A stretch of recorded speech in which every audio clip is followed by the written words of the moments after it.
Buenos días, mis hermanos y mis hermanas de la Iglesia Centro de Fe y Esperanza Pedregal y de todos los amigos y amigas que nos están escuchando a través de estos medios, que doy gracias a Dios, por lo cual ocurrió esto precisamente en una época donde, aunque no nos podamos reunir físicamente, no por esto nos impiden reunirnos.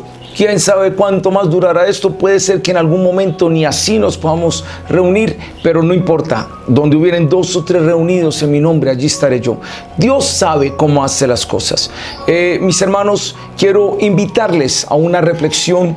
Está muy relacionada con la que di hace 15 días. Si usted no la pudo escuchar, le invito a que mire la predicación. Una confianza ciertísima en una calamitosa, tiempos calamitosos, circunstancias difíciles. Yo la prediqué hace 15 días y esta está muy relacionada con esto. Está centrada en la persona de Jesús. Dice el capítulo 21 de Lucas. Lucas capítulo 21, versículos 3 en adelante. Sobre todo, voy a leerlo más bien desde el 5. Aunque no lo voy a mencionar todo, te voy a contextualizar. Estaba Jesús en su última semana. Ya él pronto iba a partir hacia el Padre y estaba con los apóstoles y con algunos de los discípulos. Y el lugar donde estaban era un lugar de mucho esplendor, al menos para esos tiempos en Jerusalén, el templo. Este templo fue hermoseado por Herodes y era una construcción magnífica, 46 metros de alto, con columnas, y tenía cosas muy hermosas, representaba una imponencia tremenda. Y mira lo que le dicen en el versículo 5. Y a unos que hablaban de que el templo estaba adornado de hermosas piedras y ofrendas votivas, dijo: en cuanto a estas cosas que veis, es decir, al templo y su fortaleza, días vendrán en que no quedará piedra sobre piedra que no sea destruida. Nota lo que Jesús le está diciendo. Ese templo bonito que ven, ese templo magnífico que ustedes ven, esa fortaleza imponente, va a llegar un momento donde se va a ir a pique, no va a quedar piedra sobre piedra. Y entonces le preguntaron: maestro, ¿cuándo será esto? ¿Y qué señal habrá cuando estas cosas estén para suceder? Entonces, en la curiosidad humana, entonces ellos dijeron: díganos cuándo va a suceder, cuándo van a destruir el templo y cuándo no va a quedar piedra sobre piedra. Y llega Jesús y dice: miren que no sean engañados. Estoy en el versículo 8. Porque vendrán muchos en mi nombre diciendo: yo soy el Cristo. Y el tiempo está cerca, mas no vayáis en pos de ellos. Y cuando oigáis de guerras y de sediciones, no os alarméis, porque es necesario que estas cosas acontezcan primero, pero el fin no será inmediatamente. Entonces les dijo: se levantará nación contra nación y reino contra reino, y habrá grandes terremotos y en diferentes lugares hambres y pestilencias, y habrá terror y grandes señales en el cielo. Pero antes de todas estas cosas os echarán mano y os perseguirán y os entregarán a las sinagogas y a las cárceles, y seréis llevados ante reyes y ante gobernadores por causa de mi nombre. Y esto será ocasión para dar testimonio. Proponed en vuestros corazones no pensar más cómo habéis de responder en vuestra defensa, porque yo os daré palabra y sabiduría, la cual no podrán resistir ni contradecir todos los que se opongan, mas seréis entregados aún por vuestros padres y hermanos y parientes y amigos, y matarán a algunos de vosotros. Y sigue Jesús diciendo lo que conocemos como las señales antes del fin: guerras, hambres, pestilencias, persecución, dolor. Dice: habrá señales en el cielo y en la tierra, serán llevados cautivos a todas las naciones. Jesús da una serie, un cuadro de cosas que iban a pasar. Quiero decirte 2 cosas. La visión bibliocéntrica y cristiana de la historia es lineal. No somos como dicen los hindús: esto es un círculo donde nos reencarnamos y volvemos, y no. O como algunos piensan, cada uno viene, se muere y esto. No. La Biblia muestra que hay un principio y un fin. Hay una creación, hay una caída, hubo una cruz, que solucionó esa caída, pero hay un cielo que nos espera. Es una línea de tiempo. Las cosas están transcurriendo no en la historia del hombre, sino en la historia de Dios. Casi no se predican de las señales antes del fin. Por un evangelio que se ha deformado, se hablaba solo de prosperidad, se hablaba solamente de los milagros, de los demonios, pero yo no sé por qué se perdió el enfoque escatológico de los últimos tiempos, cuando Jesús no lo evitó. Es lo que yo le he dicho a muchos pastores: si Jesús mismo habló de los últimos tiempos, ¿quién soy yo para no hablar de ello? Y esto es lo que se entiende como un mensaje escatológico. Ahora, el problema de este mensaje es que a Jesús le hicieron varias preguntas y Jesús da respuesta a las preguntas, pero las mezcla. Entonces Jesús hablaba de cosas que iban a ocurrir en ese tiempo. Era la destrucción de Jerusalén por el emperador Tito en el año 70, pero también iban cosas que iban a ocurrir ya en otros tiempos finales, y entonces eso ha generado algunas confusiones en algunos. ¿Qué es cuando Jesús dijo no pasar esta generación hasta que todo esto acontezca? Algunos decían, bueno, era solo la generación de Jerusalén, 70 años y listo. Otros días no, se refiere a una generación de estos tiempos cuando la higuera florezca, y lo relacionan con la nación de Israel. Mire, independiente, no voy a entrar a resolver esa inquietud si era 40 años, 70 años después de la fundación de Israel, o si era cuando solamente el emperador Tito. No voy a entrar en eso. A mí lo que me interesa es saber que venían tiempos difíciles. Jesús dice, históricamente las cosas no se van a poner fácil, ni para los cristianos, ni para las naciones de la tierra, ni para la gente de los pueblos. No podemos, algunos ven un futuro, digámoslo en el sentido optimista terrenalmente. El futuro optimista lo miramos nosotros desde la perspectiva bíblica, pero muchas cosas en la tierra, la maldad, las persecuciones, no las vamos a poder frenar. Por más que intercedamos y digamos, no, esto no puede ser así. Algunos dicen, no hagamos caso de esto. Pero hay cosas que ocurren en el transcurrir de la historia. Pero en esa historia humana, Dios está haciendo su historia. No es que los tiempos finales van a ser lo más difícil para la iglesia. Yo no creo eso. Así haya persecución, así nos cierren los templos, así no nos podamos reunir, así esté el anticristo. Es Dios haciendo su historia, y no para mal. Porque la historia de Dios termina en una gran cosecha, no en una pérdida de cosecha. La historia de Dios termina en una boda, no en un funeral. La historia de Dios termina en un triunfo, no en una derrota. Y entonces lo que pasa es que nosotros interpretamos la historia desde nuestra perspectiva. Y esto es lo que está diciendo Jesús acá. Él advierte de cosas que iban a ocurrir en el año 70, cuando habla de la destrucción del templo. Pero también habla de cosas finales, que habrán señales en el cielo y en la tierra, y habrán terremotos, pestilencias y guerras y sediciones. Es tremendo. Se lo escuché al pastor Orlando y me gustó mucho esto. ¿Qué es la profecía bíblica? Historia por cumplir. ¿Qué es la historia del hombre? Profecía cumplida. ¡Wow! Una de las cosas que a mí me emociona con la Biblia es esto. Es saber que esto no es papel solamente. Muchos dicen, el papel puede con todo.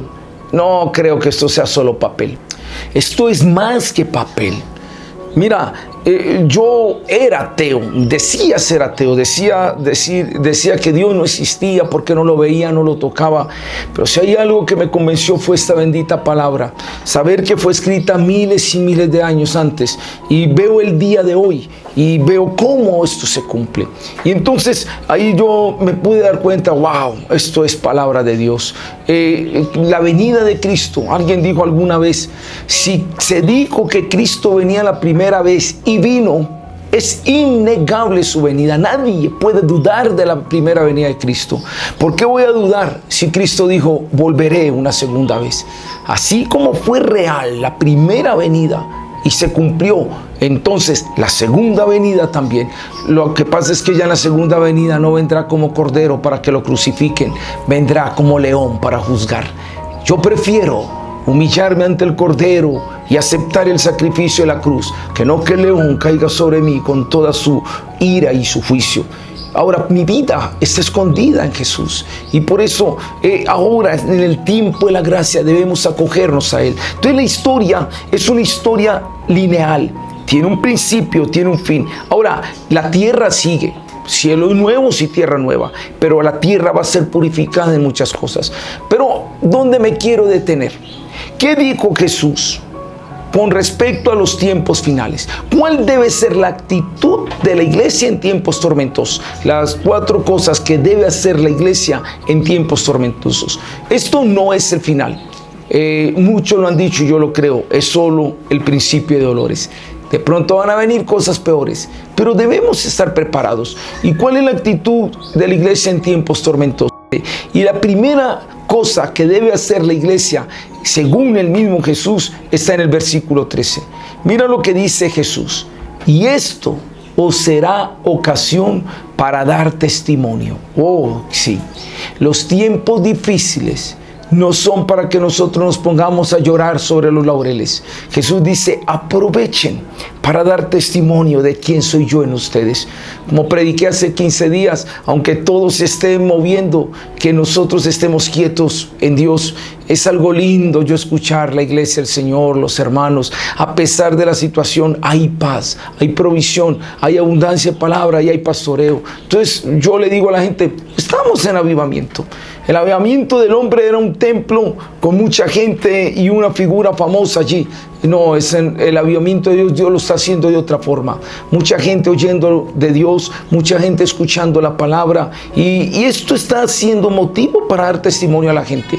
Que tu paz, que tu gozo, que tu amor para los necesitados, que tu misericordia, eso sea un motivo para dar testimonio a los demás. Y eso es lo que dice Jesús en el versículo 13. Y esto os será ocasión para dar testimonio. Ahora, hay una segunda cosa que Jesús nos dice y está en los versículos 14 y 15 y tú lo puedes ver también en el gráfico, en la imagen. Dice, proponed en vuestros corazones no pensar antes cómo habéis de responder en vuestra defensa, porque yo os daré palabra y sabiduría, la cual no podrán resistir ni contradecir a todos los que se opongan.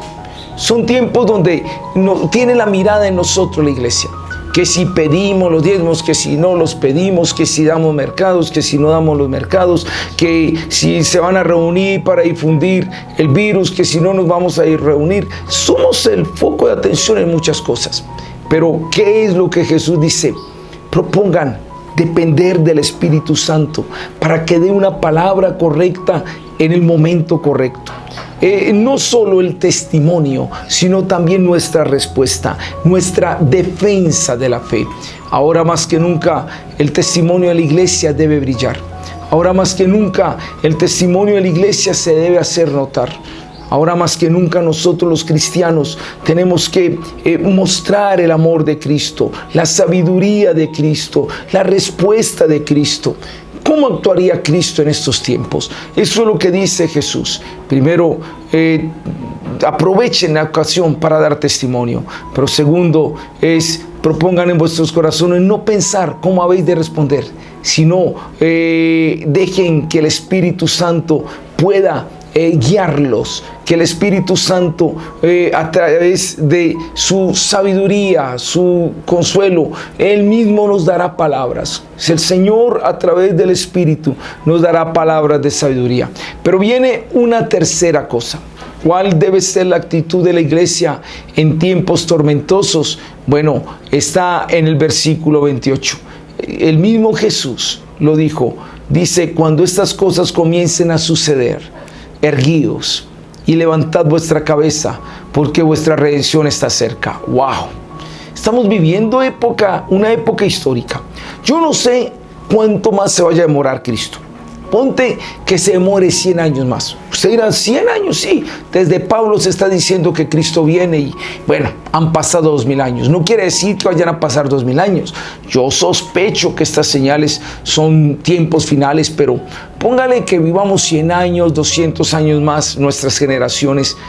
Vamos a poderle decir pasamos un tiempo donde hubo una cuarentena a nivel mundial. Eso no lo había vivido ninguna otra generación.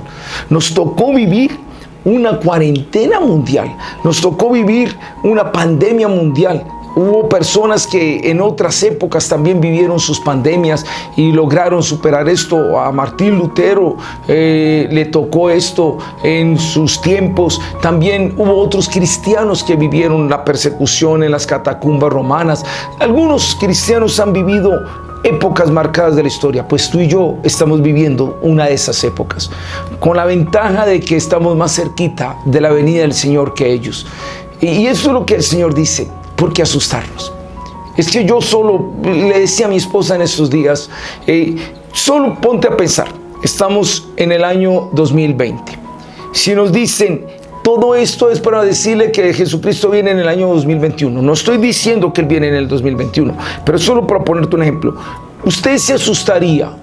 No, yo antes me alegraría. ¡Wow! Ya termina todo esto. Empieza el reino de Dios y nos vamos para la patria celestial. Y ahora no habrá más llanto ni dolor.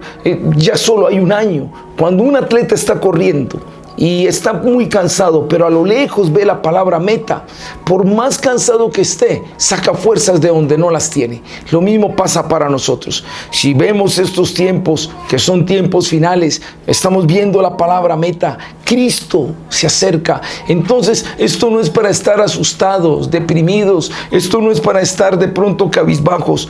Dice el Señor, erguíos y levantad vuestra cabeza. Dos actitudes. Erguirse es ponerse firme, porque cuando uno se pierde el erguirse, cuando está desanimado, no, erguirse es ponte firme. ¿Y qué levantar la cabeza? No mires a tu alrededor, no mires a la tierra, mira al cielo, mira las promesas de Dios. Todos los mensajes que hemos compartido nosotros han sido palabras de aliento. En la dificultad Dios puede dar provisión. Mira al cielo. Pasó con Daniel, di un mensaje de esos. Mira al cielo.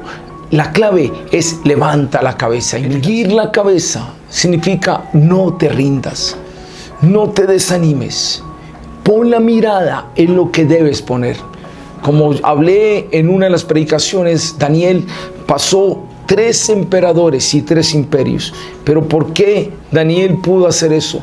Porque él sabía que había un Dios que ponía reyes y quitaba reyes, que mudaba los tiempos. Y eso es lo que Jesús mismo dijo. Cuando estas cosas empiecen a suceder, levanten la cabeza y pónganse erguidos. Dice el versículo 31, así también vosotros, cuando veáis que suceden estas cosas, sabed que está cerca el reino de Dios. Yo no sé hasta qué punto habías estudiado el concepto del reino de Dios, pero sabes que el reino de Dios tiene 3 connotaciones. Es el reino que se acercó, arrepentíos porque el reino de los cielos se ha acercado. Pero segundo, es el reino de Dios que está entre nosotros. Es el reino de Dios al cual vamos. Tiene una connotación pasada, presente y futura. Ya el reino está en nosotros. Jesús vive en nosotros. Estamos en el reino de Dios.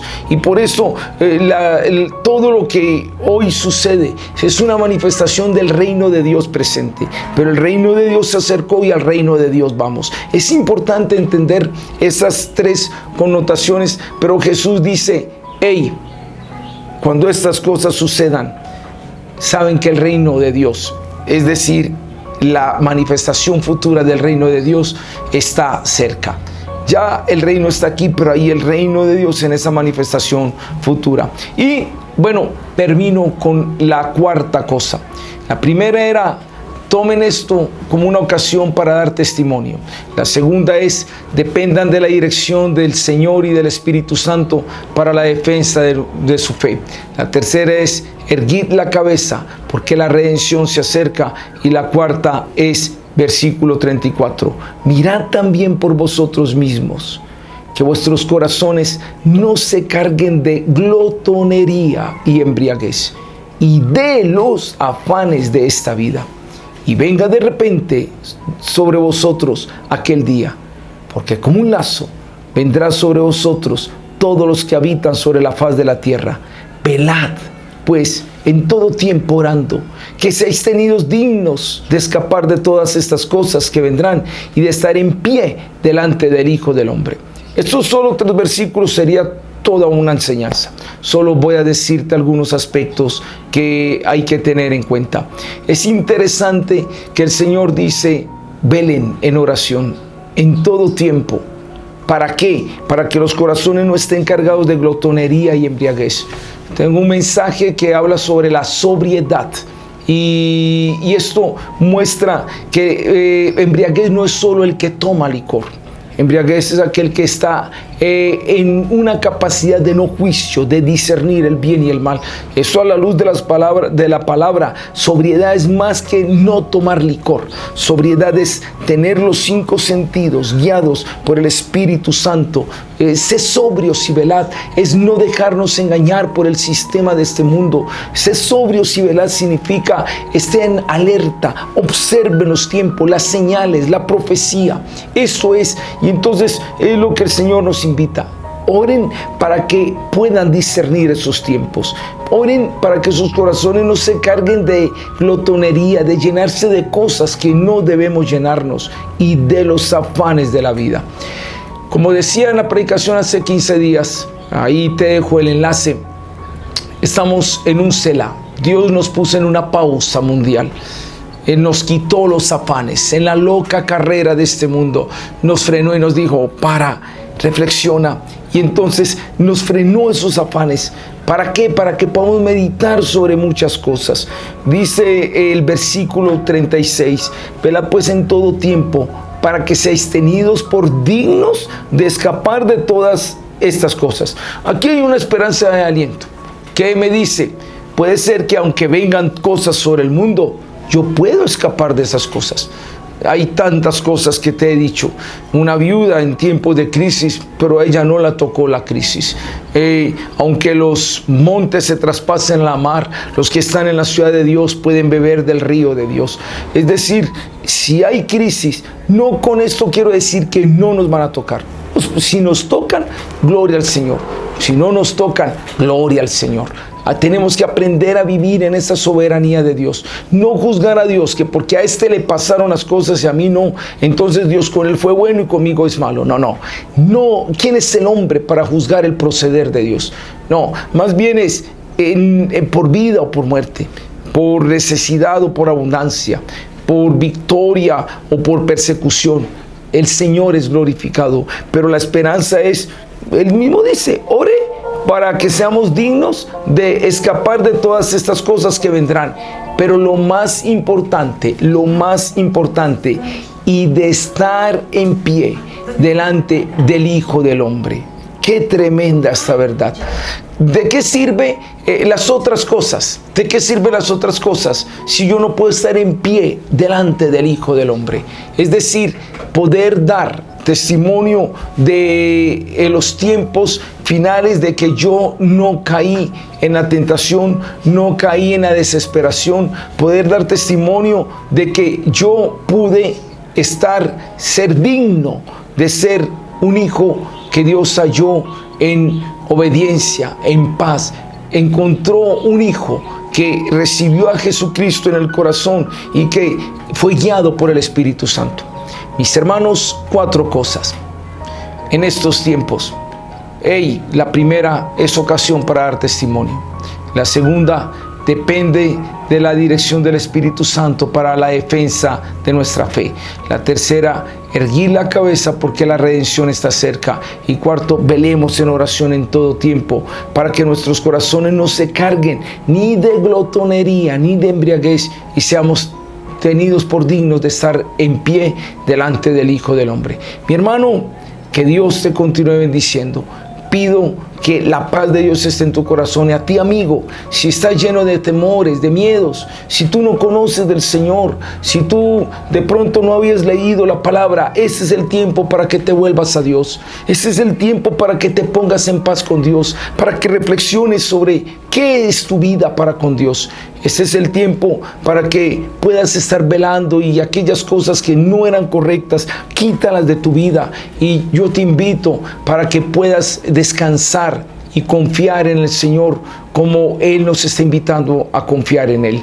Si tú vienes por primera vez a un culto de esos virtuales, te dejamos la dirección para que te pongas en contacto con nosotros. Te estaremos llamando y ubicando en un grupo donde te estaremos dando información qué hacer a partir de ahora. Mis hermanos, ¿cuál es la actitud de la iglesia en tiempos tormentosos? Jesús nos dio ese consejo. Si crees que esta palabra es de bendición, bueno, compártesela a otros y dile a ellos que puedan escuchar este mensaje también.